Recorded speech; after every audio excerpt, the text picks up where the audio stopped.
Menurut Pavlov, belajar adalah suatu proses perubahan yang terjadi karena adanya pengkondisian yang kemudian menimbulkan suatu respons. Pavlov mengemukakan mengenai teori pengkondisian klasik, yaitu adanya stimulus dan respons di dalamnya. Dalam pengkondisian terdapat unsur-unsur penting. Yang pertama, unconditional stimulus, yaitu sesuatu yang memunculkan sebuah respon dari organisme. Yang kedua, unconditional response, yaitu respon natural dan otomatis yang muncul karena US.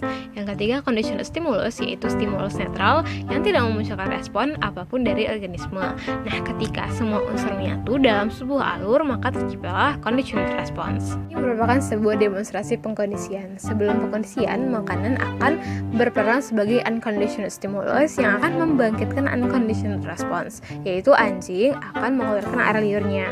Namun, ketika anjing diberikan sebuah netral stimulus, yaitu suara fluid, maka ia tidak akan memberikan respon apapun.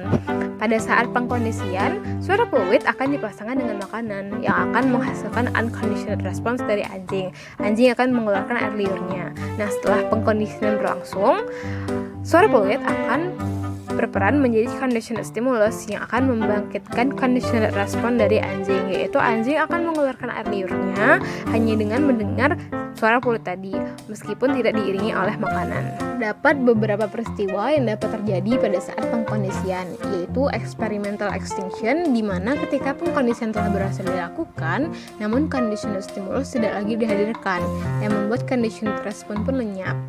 Spontaneous recovery, yaitu ketika conditional stimulus kembali dihadirkan ketika extinction terjadi, dan karena hal tersebut maka conditional response muncul kembali dan pulih secara spontan. Higher order conditioning, yaitu ketika pengkondisian telah terjadi maka conditional stimulus dapat berperan sebagai unconditional stimulus pada pengkondisian tingkat selanjutnya. Generalization, yaitu pada saat individu tidak dapat membedakan antara stimulus yang mirip dengan stimulus pada saat pengkondisian. Discrimination, yaitu ketika individu dapat membedakan stimulus pada saat pengkondisian dengan stimulus lainnya yang mirip. Ada beberapa konsep utama yang dikemukakan oleh Pavlov, yaitu excitation dan inhibition. Excitation yaitu menggairahkan, inhibition yaitu menghambat.